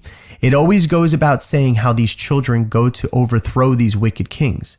Always a story of redemption. It's always a story of redemption within these stories, meaning that we are able to redeem ourselves from the dark and the evil and go to the place of the higher realms. And it happens starting off within us. And we see that this is how we combat that energy in the world, not by raising arms or protesting all the time and trolling people and calling people out for all this shit. It's about the fact of connecting back with this. So, this also talks about the position of the planets and how it affects the human mind. And so when the Bible says that Jesus comes back and they cast Satan into the pit of hell, that means Saturn goes down into the lowest part of the universe, or out of our perspective, or just like kind of makes a different transit or position, is how you connect the astrology to it. And Uranus, the son of man, becomes the ruling planet. And we've seen a lot of this even in the astrology, if you're somebody who follows the astrology. And what we've talked about, how to even look at the astrology, is not to make it as a defining point, as this is a definite occurrence or something like that. There's a definite occurrence of a cycle or something, or a heavier presence of maybe a certain force of magnetism as well. But it's how we prepare ourselves as well. How do we work with that energy? It's all about the balance and the harmony that we always talk about. So, do you have anything to add on that, Ray? Yeah, that was a good one, huh? Sorry, I'm getting lost in the sauce here. I know we got to wrap this up soon. Well, it was funny you mentioned the Krishna, Buddha, and Jesus correlations. Well, you didn't mention Buddha. I know even Buddha was born of the mother Maya, who was a virgin. And what was crazy is, so Jesus was 2,000 years ago. Buddha was 3,000 years ago. And Krishna was 5,000 years ago. Mm-hmm. The Krishna and Jesus story are an exact replica. They are the same thing. It's the same thing. So you have the mother Devaki you mentioned, virgin. Mother Mary with Jesus, virgin. Krishna was raised by the shepherds or the cowherds. Krishna was the feminine principle. Mm-hmm. So the cowherd girls was something that was part of the story. And there was a whole thing with that of why they worship the cows, which the cow takes in that which is the earth, that which which is the grass, and it gives back, which is the divine food, which is milk. Yep. So India and that religion worship the cows. Yeah, but it plows in correlation and it cultivates. With that, mm-hmm. Right? But Jesus had the shepherd, who were the first to see, and that's the sheep. And so there you go with that. That's an exact correlation. They're also both the incarnation of the Holy Spirit, or Vishnu, which is also the Holy Spirit in the story of Krishna. But the irony about mentioning all this too is with the sheep and the shepherds. To become the shepherd, sheep are what are thoughts in mysticism. So sheep are divine thoughts. And this is why if you're a shepherd, you are watching your own thoughts in meditation, and you'll be the first to see the Christ child, as what happens in the story of Jesus as well. The Christ child was born of a virgin, and that's a virgin consciousness. What does that mean? Yeah. Virgin consciousness just means that you are pure thought. You're a virgin in thought. Like you were just cleared. That's it. You're a brand new person. You're a brand new consciousness. Untouched. You're a virgin. Yeah. So by meditation, you're in virgin consciousness, and this is being the shepherd by watching the sheep. And if you look at both the story of Krishna and Jesus, they're both parallel to one another. But what the only difference would be is that Krishna was 3,000 years before the story of Jesus. So, literal aside, that story was just told by two cultures at two very far points in time, separated by. So, that's the point. Let's see past all of this stuff. Let's change our beliefs. Let's change our traditions. Let's stop being mean to one another. Really, can we all just get along? That type of shit. Can we not just do that? Can let everyone explore and do what it is they need to do. Let people, ride their path and try as much as we can, as best as we can, to not allow the government and outside forces and these King Herods, these influences of authority outside of us to influence us as the child of Christ, or the Christ child, the virgin consciousness, the us, the I am, the connected to God version of ourselves, the higher self, whatever it is you want to call it. Let's defeat that and not involve that as much as with our personal decisions and our beliefs, and really explore. And I think if we do that, that's the next step with humanity. It's our beliefs. We could look at the war, we could look at the famine or whatever else, you could look at poverty, you could look at anything right now and say the external, oh, that's the problem, that's the problem, that's the problem. The problem is in here. It's in the mind. And that's where we need to start. And if we start there and we start exploring and discovering the secrets and the hidden truths that our ancient ancestors left us, that holds the key. That is the key. It's our minds. So yeah, that's beautiful. I mean, that our flesh dwelling souls, we are not enemies of each other. Us humans, we are not enemies of each other, and we are not society. Once again, when you talk about Darwinism, like, it has created this competition within society and within each other, to the point that it's spiraled so far out of control that survival of the fittest, to the point that it's allowed only a small percentage in a group of people who have decided to swing towards that more darker side of energy that occurs, because we know that there's duality and polarity. So that allows to overcome this realm in a sense, but it does not last. And just like in these mythological stories about the fact of the position of even the planets, and how the whole thing with Kronos and Uranus being God in the heavens, and Kronos being Saturn and Satan, we said that, Uranus comes back as being the ruling planet and like the ruling energy, I guess you could say, that blissfulness that comes back. And there probably was a time of that where we said that there was this divinity that just was more accessible to us. But then it is also said in that story that they cast him into the pit and set a seal upon him that he should deceive the nations no more. What's being said is that the deception to the mind caused by the magnetism from Saturn will be no more. Then it says, till the 1,000 years should be fulfilled, and after that he must be loosed for a little season, because what will happen during a period of time, Saturn will return to its position where its magnetism and effect is stronger, and Uranus will be removed from a short period of time. This shows us that the astrological cosmic relation of the macro and the micro. And it's also an energetic sense as well, that we see how even during this time, it looks like the dark is running things, that evil is running the world, and that everything is just hell and chaotic and everything stuff that like that too. And that also, I know that a lot of astrologers talk about it, is that, there's certain occurrences in the cosmos that are influencing that as well. Well, we also have those cosmos within us, and we have those influences in our psychology as well, and within our energy, within our body as well. And we can have those seasons, we have those periods, we have that. That's why we use astrology as well as the 12, the 12 different spectrums, the 12 cranial nerves, the 12 characteristics and archetypes as well, to explain consciousness.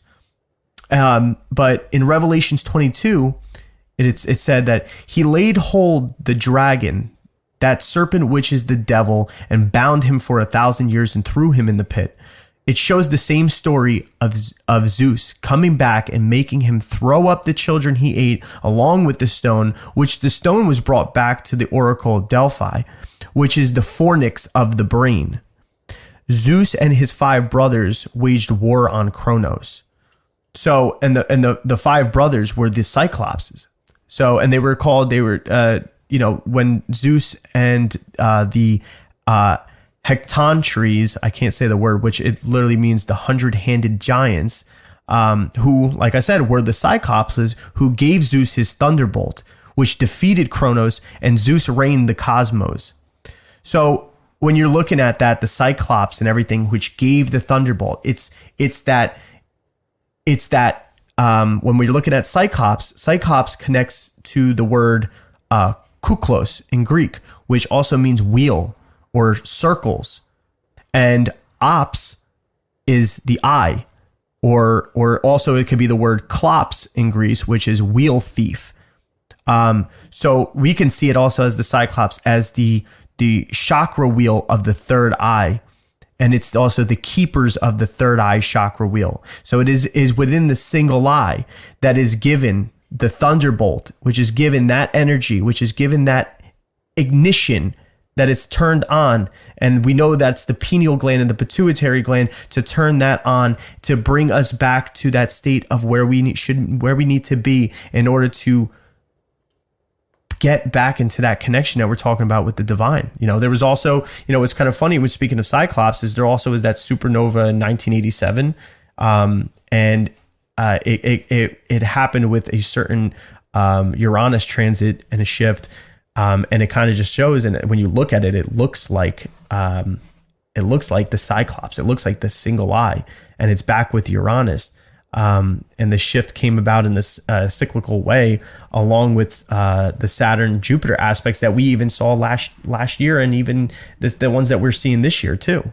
So, as above, so below. Exactly. So the second coming is bringing the opening up of the pineal gland. That's what it's all about, is opening that up, decalcify that fucking thing, open that shit up and allow it in, and to be able to get right with yourself so you can have that effect on everybody else, and rising you out of that darkness when you engage and you activate and align your energy and your chakras. And this can also all be done in meditation as well, and being in that meditative state. And like I said, it's not, don't get away from the belief of that too, of that whole real, yes, that can be part of it too. And it's not about having this psychedelic experience or anything too as well. That could come from it, but it's about the stillness and the separation from the senses, and being nowhere and no place and no time with no thing.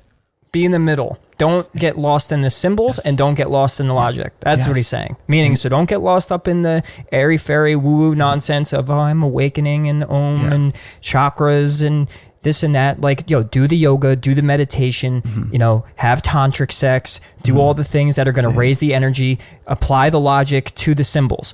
Stop move going either too around. far left or too far right, red or blue, always one side or the other. Sit directly in the middle of everything.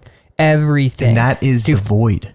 That is the void. Go in there where there is nothingness, and allow the message to flow into you, because you're activating that which is in the hippocampus and that which is the pineal gland, and allowing that to rise up through the kundalini when you're practicing these things. And a lot of that goes back with the whole tantric sex thing that Ray just said as well, and there's, like I said, we'll get into a whole big episode on that it has a big part of rising that kundalini as well.